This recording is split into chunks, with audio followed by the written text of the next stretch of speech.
3장 21절 22절을 보시겠습니다. 사랑하는 자들아, 만일 우리 마음이 우리를 책망할 것이 없으면 하나님 앞에서 담대함을 얻고 무엇이든지 구하는 바를 그에게서 받나니 이는 우리가 그의 계명을 지키고 그 앞에서 기뻐하시는 것을 행함이라. 아멘. 우리가 예수를 믿어서 큰 은혜를 받은 것을 세 가지로 헤아려 본다면, 첫 번째로 우리가 예수를 믿어서 영생을 얻게 된 이 놀라우신 특별하신 은혜와, 그리고 성경책이 우리 손에 잡힐 수 있다는 것, 이것이 얼마나 큰 은혜인지 모릅니다. 초기 기독교에는 성경을 그렇게 많이들 손에 쥘 수가 없었어요. 우리 한국교회도 초기에는 종이도 그렇게 흔치 않고 또 번역서가 있어도 이렇게 많은 사람들이 보고 읽을 수 있는 그런 또 문명도 되지 아니했고, 여러 가지 상황이 그랬었습니다. 얼마나 지금 우리가 성경을 얼마든지 읽을 수 있는 그런 기회를 얻게 된 것이 감사하고, 하나님께서 신구약 성경을 일찍이 완전히 이제 만들어서 온 세상에 이렇게 주신 이 놀라운 성경을 주신 것에 대해서 우리가 감사해야 됩니다. 혹은 그게 그렇게 감사한 일인가 싶어도 그렇지 않습니다. 우리가 성경을 통해서 예수를 믿게 되었고, 성경을 통해서 세상을 이해하고, 성경을 통해서 하나님의 마음을 읽을 수 있는 기회가 있다는 것 자체가 얼마나 감사한가 싶은 생각이 들어야 돼요.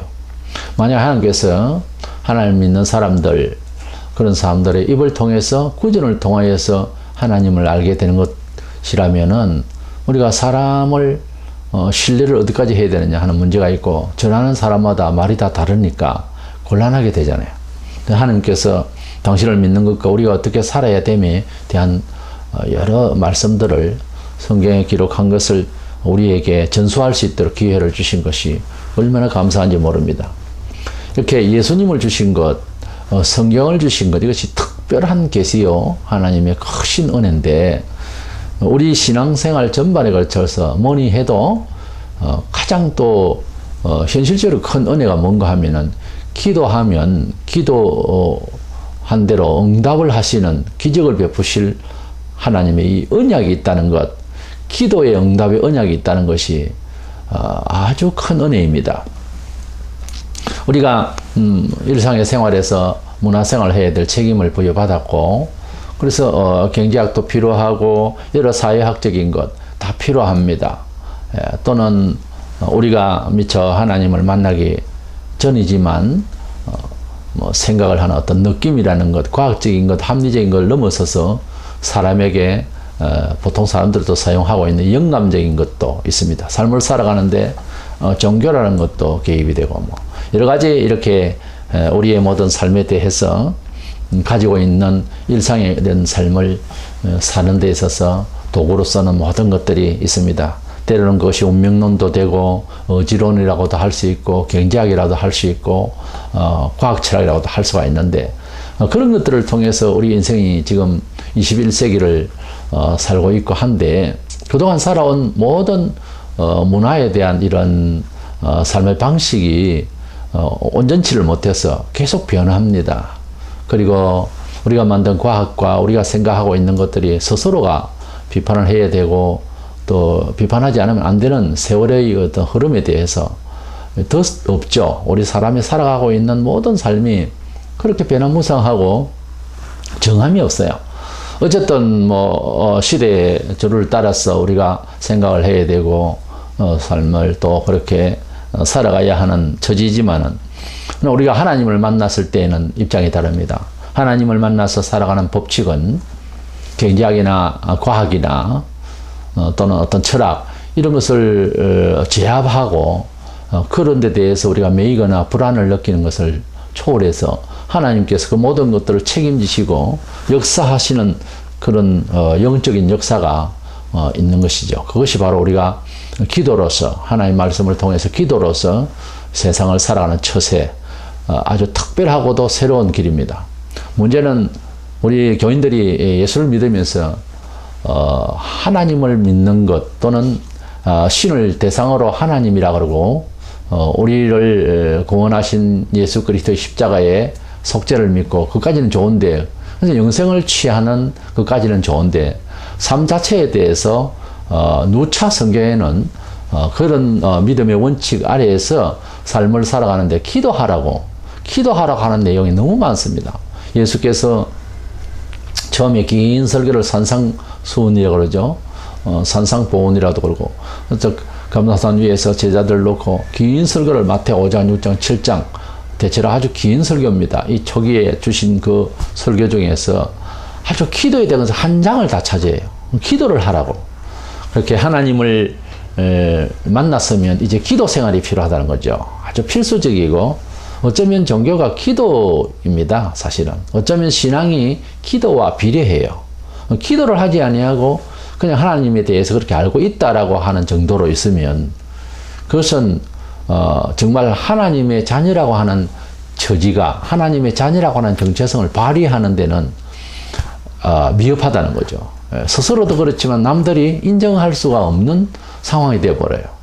그러니까 하나님을 인식하는 정도로만 가지고서 하나님을 믿는다 또는 하나님을 믿고 있는 사람이다라고 증언을 하는 데는 미흡하다는 거예요. 그러니까 무슨 말인가 하니 하나님을 만났으면 살아계신 하나님 부활하신 예수 그리스도를 우리가 만났다면은 정말 생생히 살아 움직이는 그런 이 문화 속에서 우리의 역사 속에서 아주 발휘를 하는 그 하나님의 역사성을 표출해낼 수 있는 그런 발휘할 수가 있는 사람이 되기 위해서는 기도를 많이 해야 돼요. 우리가 하나님 앞에서 기도하지 않고 역사가 났다고 하는 사람이 없습니다. 이래서 기도를 많이 한 사람들은 간증거리가 많아요. 우리 사람이 어떻게 이제 일을 꾸며서 만들어내고 노력 끝에 결실을 보는 것 이상의 어떤 기적적인 일, 도저히 있을 수가 없는 그런 일들을 우리가 신의 은총이라 보통 그러죠. 그러한 하나님의 기적적인 은혜, 하나님의 놀라우신 그런 문제의 해결의 역사들 이런 것들을 간증할 수 있는 거리가 하나도 없다 가령 그러면 하나님은 믿는데 그런 간증이 하나도 없다라고 하는 것은 대개의 경우 기도를 안 해서 그래요. 우리가 예수님을 믿는 건 잘했는데 그것도 하나님 은혜로 믿어진 거고요.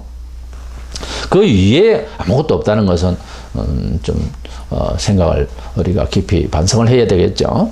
그러면 우리가 기도를 한다라고 할 때 기도를 오늘 주제를 기도를 했으면은 응답을 받으라는 겁니다.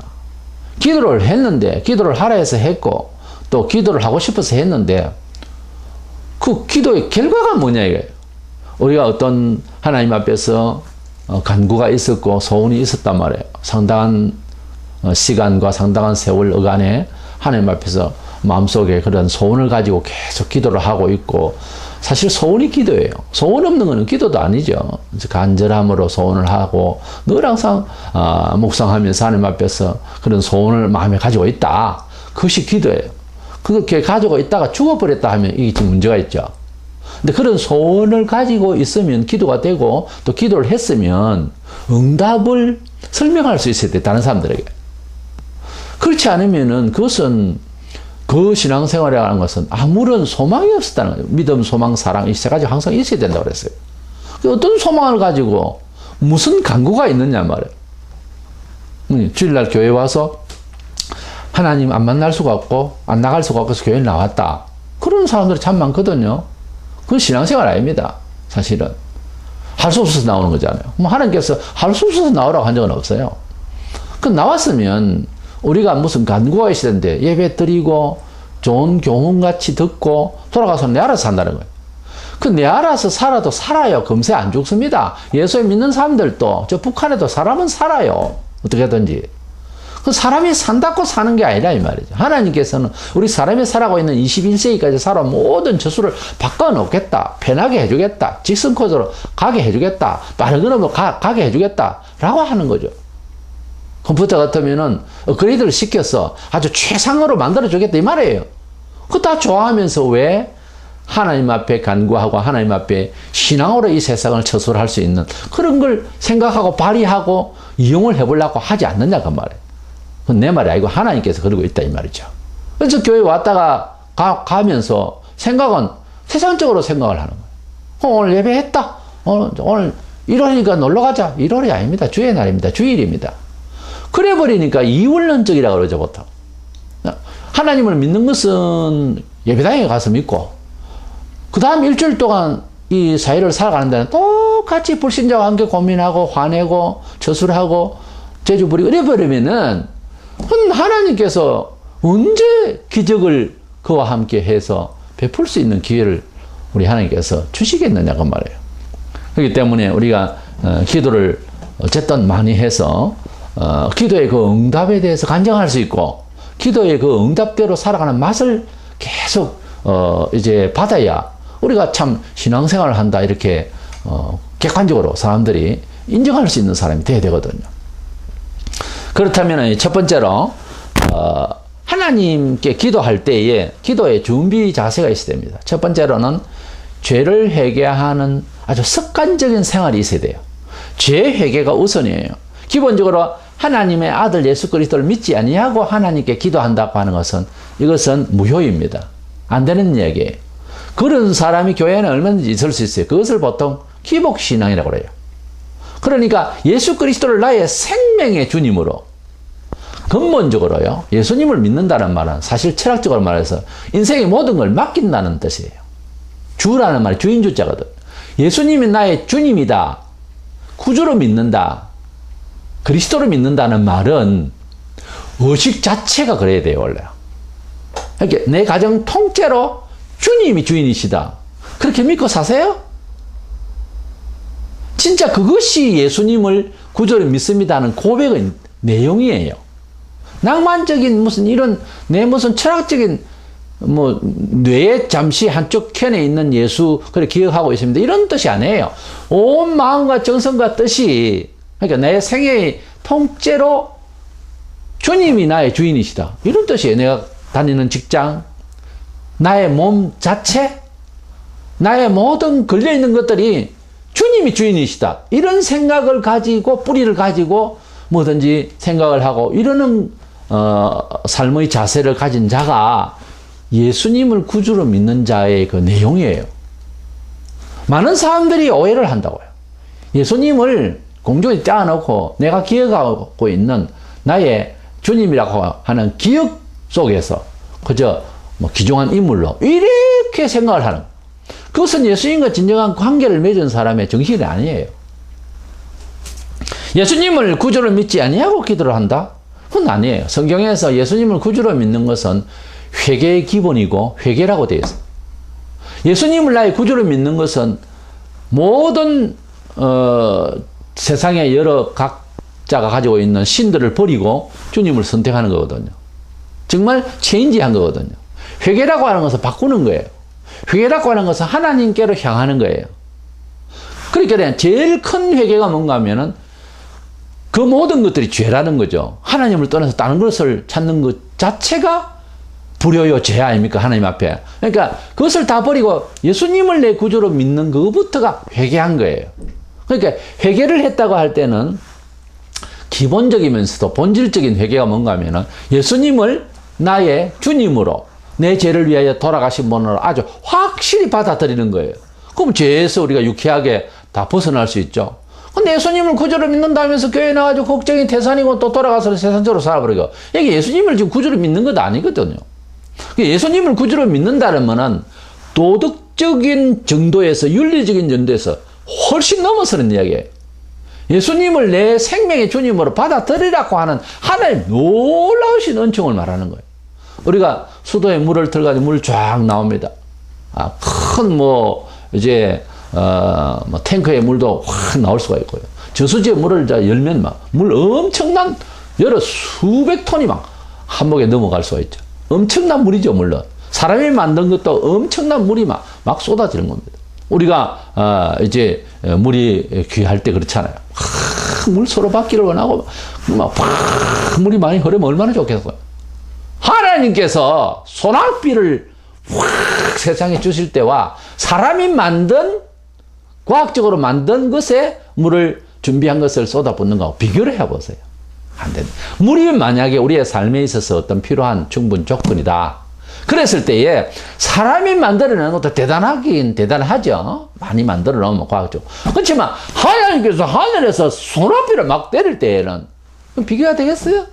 그런 축복을 받자 이 말이죠. 그런 삶의 어떤 필요 충분 조건을 얻을 수 있는 기회가 기도의 통로로 주시겠다고 약속했으니 얼마나 큰 은혜냐 이 말이에요. 제가 서두에 말씀드린 대로 우리가 하나님을 만나서 은혜를 받은 세 가지. 하나는 예수를 만났다. 또 하나는 성경책이다. 그 다음에 기도입니다. 이 기도는 예수 그리스도를 만났고 영생을 얻었고 성경의 이 놀라운 것이 이 세계를 제패하고 있습니다. 모든 지성을, 모든 종교를, 모든 논리를, 이 성경을 대적할 사람이 아무도 없어요. 그만큼 기도의 효과라고 하는 것은, 기도라고 하는 것은 그렇게 중요하고 그렇게 어마어마한 엄청난 통로인 거예요. 축복의 통로인 거예요. 이것마저도 만 잡다한 생각을 다 합니다, 사람이. 야, 내가 기도를 해야 되는가? 말해. 기도를 하라 했으면 기도를 하세요. 이 기도하면 될까? 그냥 된다고요. 하라고요. 안 하는 거예요. 오죽했으면 성경에 너희가 얻지 못하면 구하지 않으며 그렇게 말하고 있겠어요. 그래서 기도는 우선 예수 그리스도를 나의 생명의 주님으로 덜컥 믿어야 되는 거예요. 따지지 마세요. 예수는 나의 구주로서 당신이 아무런 죄가 없는데, 우리가 보통 심판을 하거나 그런 그 판사의 판례들은 아주 내용을 섬세하게 잘 파악을 해서, 그래서 현재 시행되고 있는 법에 적용이 되는가 불법인가를 따져서 그래서 판단을 하는 거예요. 그냥 합리적으로 우리 시민들이 이해할 수 있는 범위에서 만들어진 거죠. 법이라는 게. 왜냐하면 같이 공유할 수 있는 법이기 때문에 어떤 사람에는 조금 불편을 할 수 있고 어떤 사람은 좀 적용이 좀 편할 수가 있죠.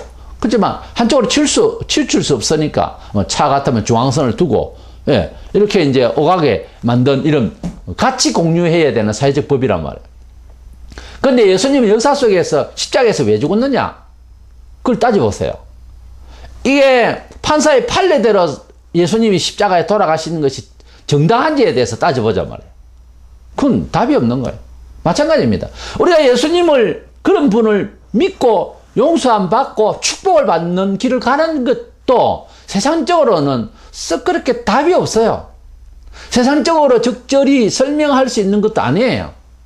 처음에는 좀 그렇게 듣다가 나중에 아웃다라는 이해가 되는데 속 내부에 들어가 보면 놀랍니다. 이스라엘이 애굽에서 나와서 광야에서 40년도 살 때에 옷이 헤이지 아니하고 가만히 놔둬도 썩습니다, 원래. 근데 옷도 움직이잖아요. 근데 헤이지 아니하고 신발도 안 떨어졌어요.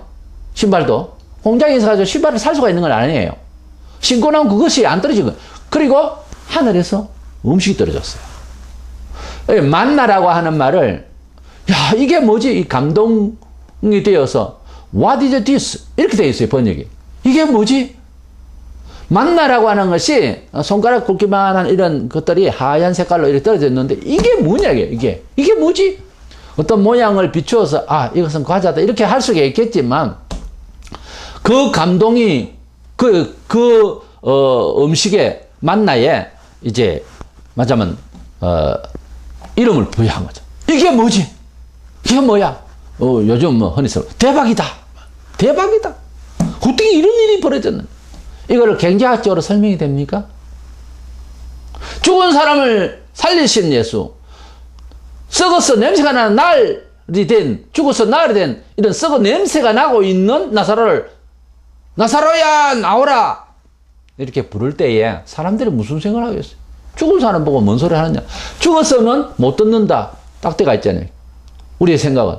우리는 한계가 있고 우리는 닫혀 있고 우리는 더 이상은 생각을 못하는 정신세계예요. 유대인이나 우리나. 그런데 나사로를 살리셨단 말이에요. 그 예수를 우리가 믿는단 말이에요. 그 예수께서 지금도 살아계셔서 효력을 우리에게 주시겠다고 한 것이 언약이에요. 그래서 예수님을 내가 믿는다는 것 자체도 세상 사람들에게 이해받을 수 있는 그런 성질의 것이 아닙니다. 예수님을 안 믿는 것을 하나님은 죄인이라고 그래서 불신이 죄라. 예수님을 믿지 않는 것이 죄라고 해서 예수님 친히 말씀을 그렇게 합니다. 죄라 하면 나를 믿지 아니하며. 굉장히 높은 차원입니다. 굉장히 다른 차원이에요. 예수님이 왜 돌아가셨는가를 자세히 내용을 보면 너무나 죄가 많아서 사람이 감당을 할 수가 없는 죄인인데 뭐 돌을 닦고 할 처지가 아니에요. 그냥 죄 없으신 신의 아들의 희생을 믿으라는 것, 거기에 대해서 일단 믿어보고 이해를 들어가야 되는 거예요. 너무 엄청난 내용이기 때문에 안에는, 그 내부에는 하나님께서 우리를 사랑하셔서 당신의 아들을 희생하신 것은, 조금 비유를 하자면 부모가 자식을 위해서 살아온 과정을 자식이 알겠어요? 모르잖아요. 가슴이 먹먹하고 가슴이 타서 죄가 되어도 자녀는 모릅니다, 그걸. 그렇잖아요. 땅의 일도 그렇는데 하나님의 이 세상을 만물을 만드시고 우리를 당신이 만드셨기 때문에 너무 귀하게 여기십니다. 사람을 불쌍히 여기세요. 근데 그 불쌍히 여기심이 아들을 죽이기까지 하신 사연을 사람으로서 정작 알아야 되는데 다 모릅니다. 그래서 시를 쓸 때 하나님의 그 크신 사랑에 대해서 실감을 하니까 쓰기를, 저 하늘을 종이로 삼고 바다를 먹물로 삼아서 하나님이 그 사랑을 다 기록해도 할 수가 없다고. 그렇게 찬송을 쓴 사람의 심정을 우리도 함께 동의해야 됩니다. 하나님의 그 사랑을 안 믿는 것이 죄다 그 말이에요. 죄를 지은 것도 문제지만 죄를 짓고 자기가 죄인인 줄 모르는 상황에서 살고 있는 우리 인생이 예수님을 믿을 때 그때부터 하나님 하나님 하고 주여 주여 하고 하나님의 이름을 정말 이제 만났으면 부르짖을 수 있는 기회가 오는 거예요. 그러니까 기도의 자격이 뭔가 하면은 예수님을 진정으로 구주로 믿고 하나님의 아들 예수 그리스도를 통하여 주신 그 사랑을 제대로 체험한 사람이 기도를 진짜 할 수 있는 거예요. 기도가 안 된다. 하나님 사랑을 지금 못 깨달았다는 얘기. 기도는 그렇게 꼭 열심히 할 필요가 없다. 하나님을 그만큼 열심히 사랑할 필요가 없다 하고 똑같은 이야기라니까요. 기도를 뭐 그렇게 해야 되느냐 이 말은. 교회에 가서 예수 믿고 일반적인 것은 상식으로 살아야지 하는 말하고 똑같은 이야기예요. 제가 하나 말은 상식이 필요 없고 경제학이 필요 없고 뭐 이런 말이 아닙니다. 우리가 살아본 21세기까지 우리가 지금 흔적을 가지고 있는 모든 문헌을 통해서 가지고 있는 모든 정치, 경제, 사회, 문화, 모든 예술까지 나온 이런 모든 경험과 서적을 통해서, 문헌을 통해서 결론이 정치 없잖아요, 인생은. 이런 인생이 예수 그리스도를 믿음으로 완전 전반적으로 새로운 감각의 세계로 뛰어드는 겁니다. 동양 사람, 서양 사람 할 것 없이, 성품 할 것 없고, 혈액핵이 어떻고 그딴 소리를 할 것 없어요. 모든 자가 하나님 앞에 완전히 새로운 세계로 삶을 이해하고, 연습해보고, 체험하고 나가는 거예요. 이것이 기독교 신앙이에요. 그러면 본격적으로 신앙생활을 하는데 기도의 응답을 받기 위해서 예수 그리스도를 구주로 믿는 사람만이 자격이 주어지는 건데요. 그런 가운데서 우리가 본문 21절에 우리 마음이 우리를 책망할 것이 없으면 하나님 앞에서 담대함을 얻고 그랬어요. 우리 마음이 우리를 책망할 것이 없다. 자, 이 어떤 신앙 양심을 말해요. 하나님 앞에서 내가 하나님께 나아갈 때에 뭔가 신앙적인 어떤 규모가 지금 정상이 안 돼 있거나 감사하는 마음도 없다든지 이런 상황 저런 상황에서 부담스러운 기독교인으로서 어떤 떳떳지 못한 이런 문제가 없으면 그러니까 회개를 했다는 말이죠. 자기 성찰을 했다는 말이에요. 응? 변화를 받기 위해서 노력했고 회개하고 했다는 말 아닙니까? 그렇게 된다면 하나님 앞에 담대함을 얻어서 기도할 수 있는 사람이 된다는 거예요. 그러니까 예수를 그리스도로 믿는 것은 윤리와 도덕의 차원을 넘어서는 이야기고요. 이것은 근본적으로. 그 다음에 예수 안에서 이제 제정신을 차리고 우리가 인생을 살아가는데 누구나 할 것 없이 원죄 이유로 습관되어 있는 우리의 모든 부족함들, 죄성, 이것과 날마다 싸우고 있죠.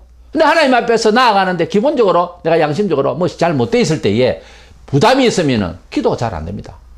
회개를 하고 버릴 거는 버리고 하나님 앞에서 교정을 해서 또 앞으로 나아가는 거죠. 그런 마음이 되어졌을 때는 담대하게 하나님 앞에 나아갈 수 있다. 뭐 하나님 앞에 나아가야 뭘 청혼을 할 것 아닙니까? 문 밖에서 서가지고서 뭘 하자 말입니까?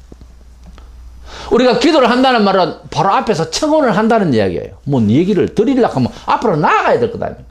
근데 자신감이 없으면 뭐 그거부터 안 되죠. 아무것도. 이사야 59장 1절 2절에 여호와의 손이 짧아 구원하지 못하심도 아니요 귀가 둔하여 듣지 못하심도 아니라 오직 너희 죄악이 너희와 너희 하나님 사이를 갈라놓았고 너희 죄가 그 얼굴을 가려서 너희에게 듣지 않으시게 함이니라. 그렇죠? 우리가 하나님 앞에서 예수를 그리스도로 믿는 자로서 신자라는 것이 공개가 되어 있습니다. 신자가 되면은 더더욱 하나님의 뜻에 또 세상의 어떤 모든 일에 덕스럽고 옳고 바르게 가야 돼.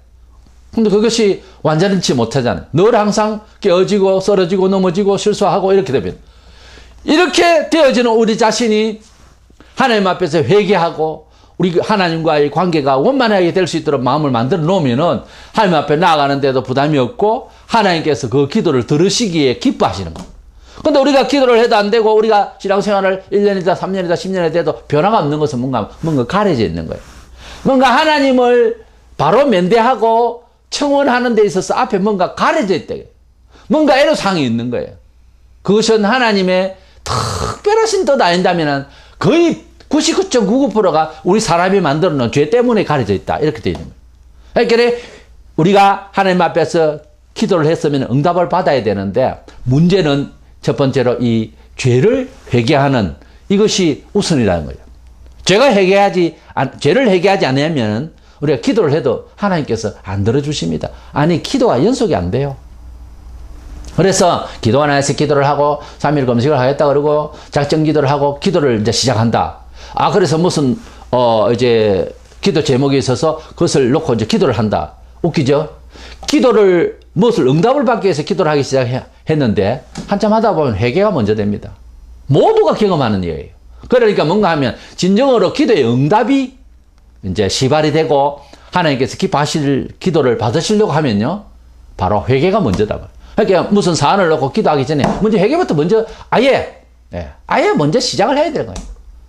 하나님 일단 잘못됐습니다 하고 먼저 기도를 회개부터 먼저 시작하는 것이 가장 우선입니다. 그래서 우리가 기도를 할 때 항상 겸손한 회개 기도 그거는 겸손 인격적인 수준을 넘어서 있는 겁니다. 기본적으로 죄인이기 때문에 회개를 먼저 하는 기도를 먼저 드려야 돼요. 그리고 그 회개를 통해서 주님이 십자가에 돌아가신 것이 바로 이 점을 위해서도 돌아가신 줄로 믿고 회개를 먼저 해야 돼요. 죄를 먼저 내놔라 이 말이에요. 어쩌면요 산기도를 한다, 금식을 한다, 특별 기도를 한다, 짤막한 어떤 정한 기도를 한다 할 때에 기도를 많이 하기 이전에요 회개를 다 해버리고 뭘 이렇게 바라던 것을 잊어버려도 어떻게 보면은 행동하게 하세요. 우리가 삶을 어떻게 살아가면 무엇이 필요하면 하나님께서 아신다고 그랬거든요. 그러니까 하나님과의 관계를 위해서 내가 정돈을 먼저 해야 되는 거예요. 그렇게만 해도 무엇을 구하기 위해서 금식을 하고 하는 것보다 더 나아요. 그러니까 하나님과의 관계에 있어서 가린 때가 있는가 이것부터 먼저 거두어내야 되는 거예요. 바꾸고 는 바꾸고 버릴 건 버리고 정돈을 해야 되는 거예요. 어떤 때는 환경도 바꿔야 되는 거예요. 아예. 장사하는 것도 근본적으로 잘못되어 있으면 바꿔야 되는 거예요. 직장도 술집에 다닌다. 이거 바꿔야죠. 그거 다니면서 기도를 한다. 이건 아니라 이 말이죠. 내 말은. 그래서 하나님 앞에서의 관계를 위해서 여기 가려져 있는 것이 죄다 이거예요. 불신이 죄고 모든 불의한 것이 죄고 세속주의가 죄다만 그것을 우리가 걷어내고 바꾸는 것이 1차적인 응답받기 위한 조건이에요. 두 번째로는 하나님 앞에서 이제 비슷한 연계된 이야기지만은 하나님의 뜻을 그러니까 예수 그리스도인으로서의 삶의 어떤 표준적인 생활의 사안에 대해서 좋아하고 그것을 잘 따르려고 해야 됩니다. 기도를 한다면서 기도 제목도 세속적이고요. 막 기도를 해서 하나님 아버지 우리 술집이 잘 되게 하시고 이게 처음부터 잘못된 거예요. 우리가 기도를 할 때에 기도하는 자로서의 정서, 기도하는 자로서의 삶의 의지가 하나님 말씀에 먼저 임박혀 있어야 되는 거예요. 하나님 말씀의 기초 위에서 기도를 해야 됩니다. 세속주의로 원하고 유행가 잘 부르는 가수로서 은혜를 주시옵소서 내가 인기가 되게 해 주시옵소서 해서 했더니 유행가가 인기가 있게 됐다. 그건 마귀도 역사합니다. 그건 마귀가 역사하는 거예요. 주일도 없고 예배도 적당히 하면서 우리 밥집이 이제 개업됐으니 잘 되게 해 주시옵소서. 이게 안 되는 거예요. 우리가 하나님 앞에서 말씀의 규모가 반듯하게 있어야 하나님께서 응답하신다. 본문에 22절에 무엇이든지 구하는 바를 그에게서 받나니 이는 우리가 그의 계명을 지키고 그 앞에서 기뻐하시는 것을 행함이라. 하나님께서 원하는 원칙이 있다는 거예요. 뭐 짐 지우려고 그러고 억지로 하는 것은 아니에요. 나중에 알고 보면은 가장 편한 길을 안내하신 것이 계명이에요. 그 계명, 그 어떤 기본적인 사안을 따라서 주일날 교회를 나와야 돼요. 11조 내면서 살아야 돼요. 장사도 세속적인 거, 뭐, 이 사람 안 한 그런 것보다 유익한 거를 찾고, 에? 직장도 그렇고, 모든 것들이요. 하나님 보시기에, 하나님 보시기 1차적으로 옳아야 되는 거예요. 하나님의 뜻에 준하지 않은 상태에서 기도를 한다. 안 들으십니다. 잠언 28장 9절에 사람이 귀를 돌려 율법을 듣지 아니하면 그의 기도도 가정하니라. 하나님께서 주시는 계명은 알고 보면 우리를 잘되게 하시는 좋은 처세예요. 그것을 불신하고 무시하고 무시하는 겁니다. 믿음이 부족했어요 하는 말을 목사는 듣죠. 그 말을. 그러면서 뇌에서는 무슨 생각을 하나 하면 하나님 말씀 별로 안 좋아해요. 그렇게 듣습니다. 저는. 우리가 나는 신앙이 부족하네. 저도 부족하다고 하죠. 신앙이 부족하다는 말은 다른 말로는요. 역설적으로 말하면 하나님 별로 안 사랑합니다. 그 말은 똑같은 이야기. 하나님을 만났음에 그 은혜, 그 사랑, 그 구원을 너무 감사하면 하나님이 주시는 생활의 어떤 기본적인 사안에 대해서 좋아해야 되는 거예요. 따르려 거 해야 되는 거예요. 당연하게 생각하고 박수치며 찬양하며 따라야 되는 거예요. 근데 그것은 뭐 신앙이 좋은 사람이 해야 되는데 그 말은 나는 하나님 별로 안 사랑할란다 하는 말하고 똑같은 말이에요. 마태복음 4장 3절로 11절에 예수께서 40일 금식 후에 광야에서 마귀에게 시험을 받으셨습니다. 그래서 돌이 떡이 되게 하는 경제적인 시험이나 성전 꼭대기에 올려놓고 뭐 떨어뜨리려고 하는 이런 신앙적인 시험, 쓸데없는 이적주의. 그리고 막 세상의 영광을 보여주면서 마귀가 자기 보고 절하면은 모든 이게 다 주겠다. 세속적인 영광주의. 이런 모든 것들을 예수님께서는 말씀으로 사탄을 쫓아냈습니다. 놀라운 것은 우리가 교회에 와서 기도하는데 40일 금식하고 나한테 예수님께서 시험 받으셨듯이 기도를 하고 금식을 하면서 구하는 것이 예수님이 방어하시고 퇴치하시고 사탄을 쫓아내는 이런 걸 구하고 있다 이 말이에요. 물질을 구하죠. 가만히 보세요. 신비를 구하죠. 세상 영광을 위해서 제목을 놓고 기도를 하죠. 40일 금식, 특별 새벽 기도니 이 전부 예수님께서 쫓아낸 걸 구한다니까요. 웃기게. 근데 구했더니 응답을 받았다라고 칩시다. 그럼 마귀가 역사하고 있어요. 마귀가 주겠다고 했잖아요. 그런 것이 우리 문화생활에 필요한 것들이 있죠. 근데 마음 자체가 예수님 마음처럼은 나이라면 곤란하다 그 말이에요. 사람이 떡으로만 살 것이 아니에요. 하나님으로 나는 모든 말씀으로 살 것이니라 하면 그런 마음으로 구했느냐고요. 물질 구할 수도 있어요. 기적을 구할 수도 있어요. 근데 그것이 하나님의 영광 중심으로 하나님의 사상 가운데서 사심이 없이 구했느냐고요. 사심이 가득하게 구하면은 예수님께 와서 돌이 떡되게 하라 하는 이런 사탄의 시험과 같은 거예요. 응답을 받았어요. 하나님 영광 위해서도 아닌데도 그건 마귀가 준 겁니다. 물질이 풍요하다고 해서 모든 응답의 전부는 아닙니다. 하나님께서는 그 마귀가 역사하는 것보다 100배, 1000배로 더 역사하실 수가 있어요. 근데 뭐 얼마 된다고 하나님 앞에서 그것을 자랑하겠어요.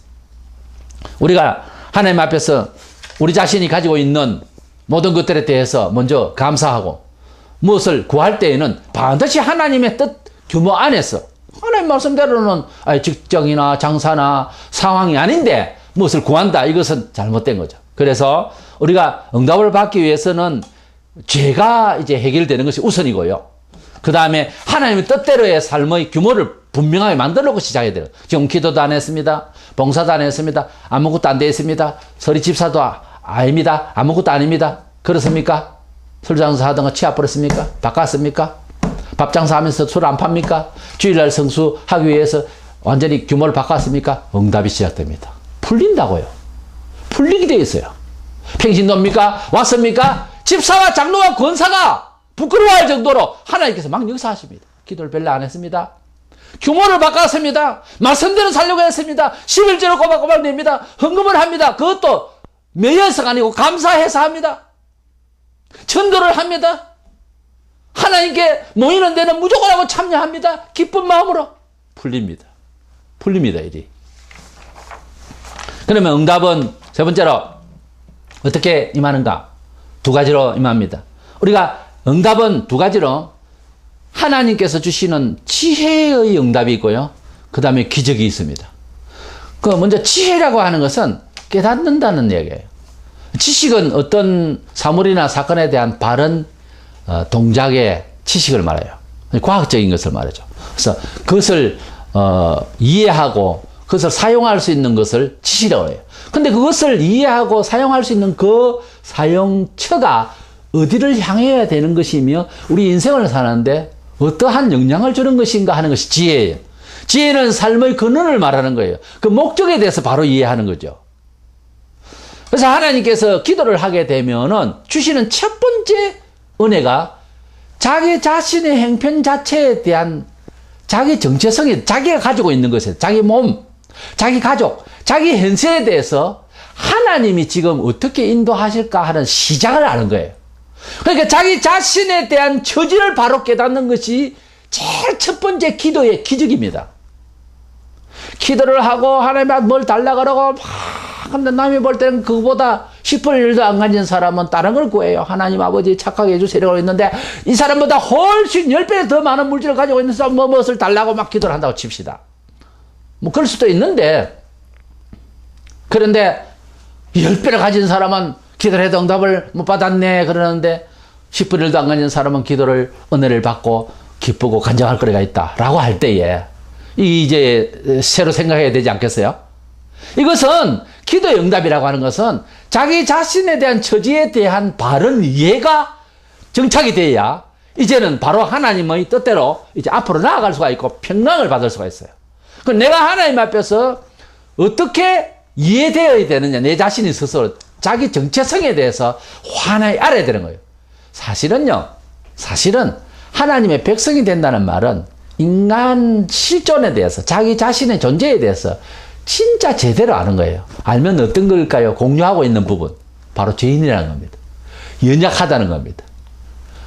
두렵고 떨림으로 매일 간구하며 주님께 의지하지 않으면 시험받고 힘들고 미래를 모르는 것이 인간인 줄 압니다. 한 걸음 앞에 사망이 올지도 모르는 인간의 시간에 대해서 역사에 대해서 자신이 없는 겁니다. 이런 것들을 아는 거예요. 인간이 무엇이라는 걸 안다는 거니까 자기 자신이 어떤 존재라는 것을 완전히 겸손한 처지에서 알게 되는 거예요. 어떻게 보면 기도의 응답은 자족하는 마음이 생긴 자체입니다. 우리가 평소에 뭐가 없어서 구합니다.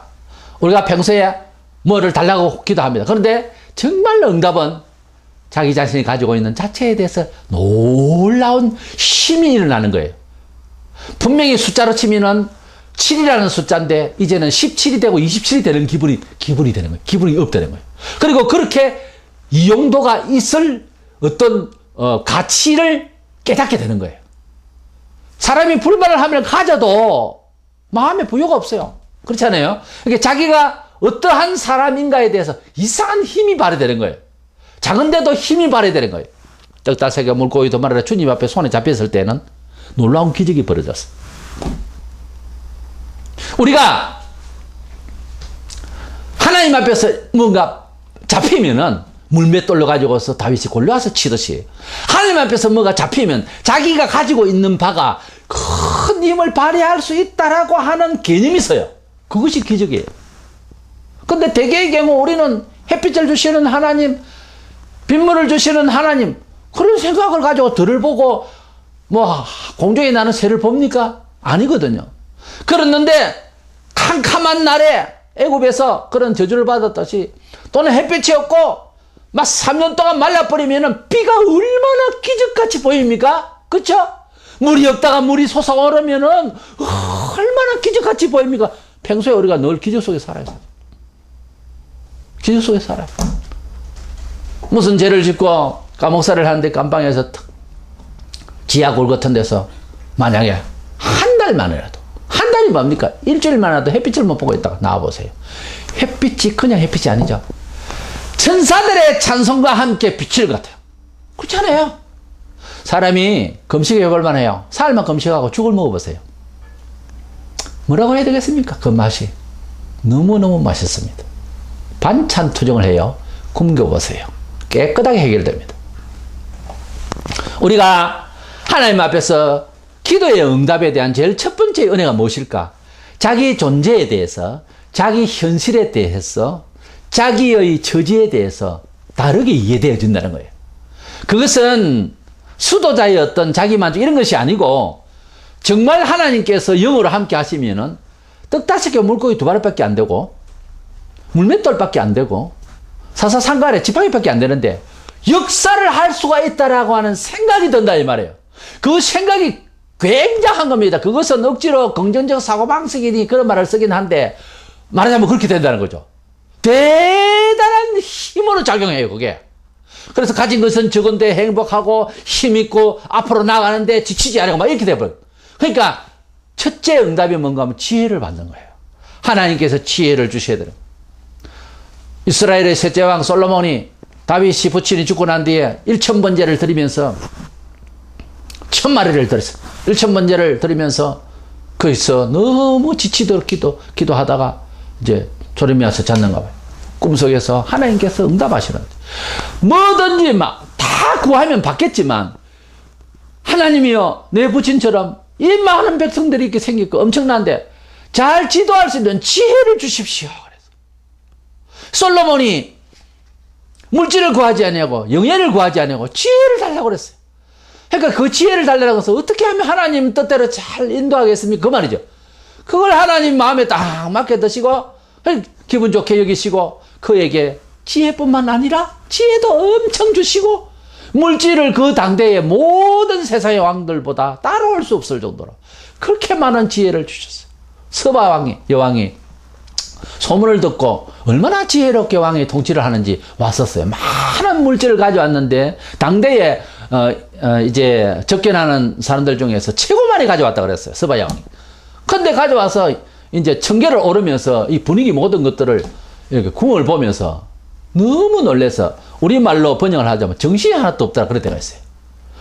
과연 당신의 하나님, 과연 그 하나님을 믿는 당신의 백성들이 복되도록 하나님을 찬양해야 돼. 너무너무 서바여왕이 와가지고 놀래버렸어요. 정신을 잃었다 그랬어요. 하나님께서 얼마나 복을 주셨는지. 하나님 나라와 의를 구하면 이와 같은 은총이 우리에게 어떤 모양을 하든지 임할 줄을 믿는 것이에요. 지금 그것을 저는 확정하고 전하고자 하는 것입니다.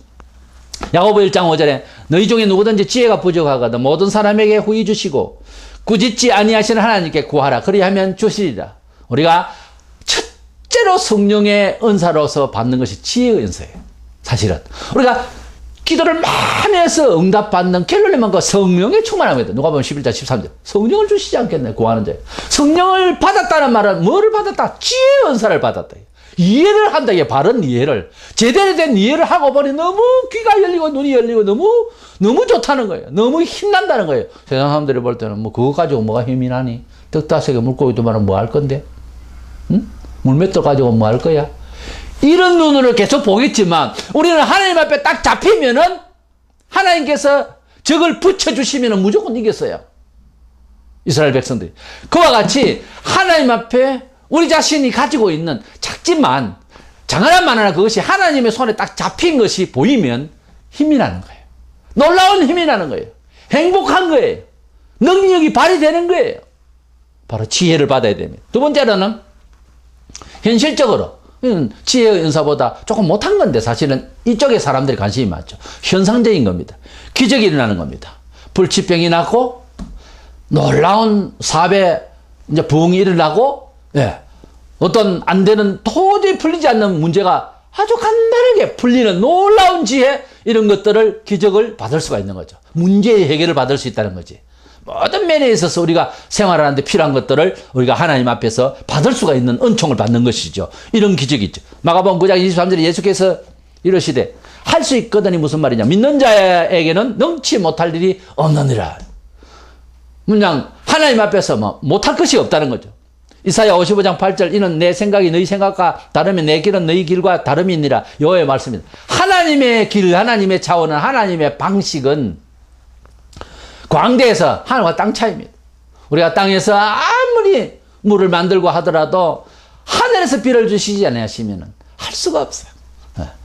그래서 하나님께서 가지신 생각은 우리 생각하고 차원이 다르기 때문에 그 생각의 역사를 기대할 수 있는 겁니다. 그래 하라 했어요. 우리가 기도를 하면서 우리가 어떤 요행을 바라고 요행이 일어나기를 소원하는 이상한 그런 신비가 아니라 하나님께서 직접 역사하시겠다는 거예요. 그 기적을 믿어야 된다 이 말이에요. 하나님께서는 안 되는 것을 되게 하시고 바다를 육지같이 건너게 하시고 오병이의 기적으로서 5,000명을 먹이시고 이런 죽은 자를 살리시는 이런 하나님의 전능하신 기적도 믿어야 합니다. 믿고 기도하다 보면은 그 방식을, 그 방향을, 그 어떤 태도를 하나님께서 임재하셔서 주실 것이에요. 그리고 하나님께서는 우리에게 구하는 대로 반드시 주신다고 했으니까 응답을 바라고 믿고 구해야 되는 거예요. 기도에 대하여 가장 중요한 것은 기도를 하고 응답을 받겠다고 하는 의지가 있는지를 나는 묻고 싶어요. 기도를 했는데 응답을 못 받는다고 하는 것은 두 가지 차원에서 못 받는 거예요. 하나는 육신적인, 그러니까 회개를 안 하고 믿음이 아니고 이런 육신적인 생각과 조건을 가지고서 기도를 했다는 거. 또 하나는 기도를 안 해서 못 받은 거예요. 대개의 경우 야고보 4장 2절에 너희가 얻지 못하면 구하지 아니하기 때문이요. 대개의 경우 기도를 안 했다는 거죠.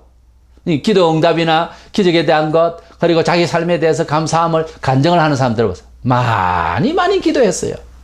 뭔 일이 벌어졌을 때에 좌절하지 아니하고 유다처럼 뭐 그냥 그렇게 자멸하지 아니하고 기도를 했다는 거예요. 통곡을 하면 기도를 하고 간절히 구하고 금식하고 애를 썼다는 이야기가 대부분을 차지합니다. 간증해 보면은.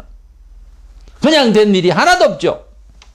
기도를 하지 않고 응답이 없다는 말은, 그래서 은혜를 못 받았다는 말은, 그것은 다 알고 보면은 기도의 부실입니다. 또는 불신적인 것입니다. 우리가 삶의 형통과 기적을 받으려고 하면은 우리 예수 그리스도에게 모든 것을 맡길 줄 알고, 그리고 하나님 뜻대로 살락하는 자기 신앙생활자로서의 어떤 규모 있는 반듯한 어떤 기본적인 기독교인의 생활을 제대로 해야 되는 겁니다. 그것도 어려워요. 쉽지는 않아요. 그래서 그것을 몸을 복종시키더라도 우리가 기도생활, 전도생활, 11조 11성수, 봉사생활 이런 어떤 기본들은 기본적인 교회 공동체의 어떤 기본적인 충실히 살아가는 것도 대단히 중요해요. 그것이 다 응답받을 수 있는 기초예요. 그것도 안 돼 있는데 뭐 기도라도 실컷 놀다가 40일 특세 나와서 뭐 주시오. 그건 곤란하잖아요. 그런 불공정한 하나님의 역사가 있겠어요? 난 안 믿습니다. 그런 특세 같은 것은. 그것은 와서 구한다기보다는 회개부터 먼저 해야 되겠죠. 변화를 받아야 되겠죠. 놀라운 것은 40일 특세 마치고 나면 특별 새벽기도 마치고 그다음부터 기도를 안 한다는 거 알겠어요. 그게 정상이냐고 말이에요. 응답받은 거 아닙니다. 다 떠들고 말한 거지. 그 응답받은 거 아니에요. 응답을 제대로 받았고 40일 정말 특별 새벽기도 했으면 계속 돼야 되는 거예요. 그러므로 특별 새벽기도라는 말은 있을 수가 없는 거예요. 저는 그렇게 생각해요. 그것이 특별하고 그것이 응답을 받았고 그것이 정당했다면 계속 돼야 된다는 거니까. 그거 하고 말아버리면 기도한 거냐. 욕심을 실컷 부린 거지. 난 그렇게 생각해요. 그래서 응답은 자기 자신에 대한 처지에 대해서 명확한 바른 이해가 오면 너무 기쁘고 힘납니다. 그리고 하나님의 전지전능하심을 믿고 구해서 기적이 일어나는 우리 삶이 되어서 우리가 간증할 수 있어야 됩니다.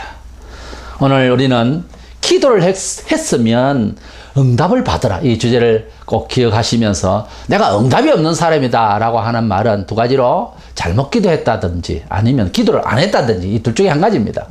그러면 기도를 정말 했다면은 했던 만큼 응답을 받은 것을 고백하고 간증할 수 있어야 됩니다.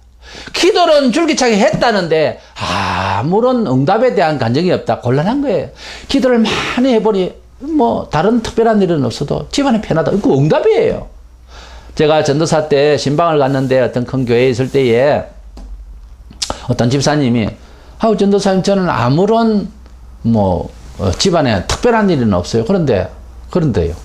근데 다른 사람들은 기도에 응답을 받았다는데 기도 굉장히 열심히 하는 분이거든요. 근데 1년 해가도 아무 일이 없는 게 축복 아닙니까? 박집사, 최집사 저쪽에 보세요. 문제가 있어가지고 기도를 하는데 이게 문제가 하나도 없고 집안이 편한데 이게 응답 아니에요. 그때서 이제 이해를 하더라고요. 우리가 평강을 받았다는 것은 사실 신앙의 결정적인 요소예요. 평강이 없이는 하나님 믿은 결과가 아니잖아요. 어쨌든 우리는 기도를 했으면은 응답을 받아내는, 그래서 간증이 있는 저와 여러분 되셔서 하나님께 영광 돌리고 신앙생활이 즐겁기를 축원합니다.